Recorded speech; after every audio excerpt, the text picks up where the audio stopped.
Hi guys, so I'm looking at the Learning Support Program.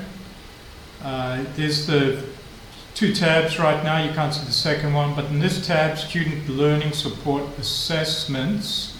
So here I've got the information collected at this stage from these teachers. So I've got the international program kids here, and then we start with grade 3 kids, and then we go to the grade 2s and grade 1s. Just taking down to grade 1 at the moment. And teachers' assessments from earlier assessment with the kids. So some of these come from term 1, which was already started by Tony. So there was a message that was sent out to the Cambridge teachers in term 1 in the context of the entry assessment, which is at the beginning of the year, at the beginning of term 1. We have a second assessment, which is called the progress assessment, and the final assessment of the term, which is called the term assessment. Now we're in term 2, so the first assessment is no longer called entry assessment anymore, it's called diagnostic assessment. And then we'll have a progress assessment in a few weeks, and then the end of term assessment at the end of term 2.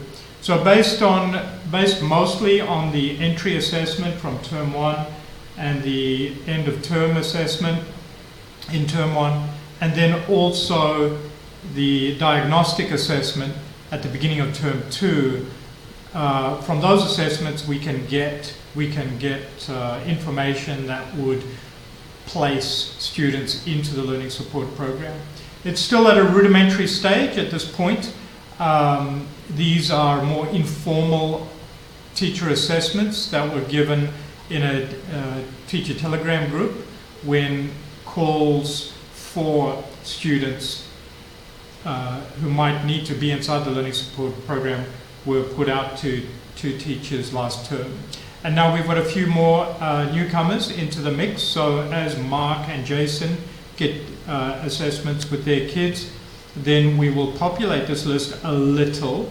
Right now I believe it's done completely, especially for literacy. Math is coming for grade 3. Math is already here for a couple of other grades, but Mark is doing some math focus assessment over the next few days. So he's given me all of his literacy needs. Right, so that's the overview of the students that are currently selected. And then by their main teacher, well, let's call them the Cambridge teacher at the moment, the Cambridge teacher, because, you know, in theory we could also be going after Khmer as well for Khmer support. Not in theory, that's something we should do, but we can't do that, we can't operationalize that yet. Let's operationalize first with the Cambridge teachers, and then we will roll it out later with the other teachers.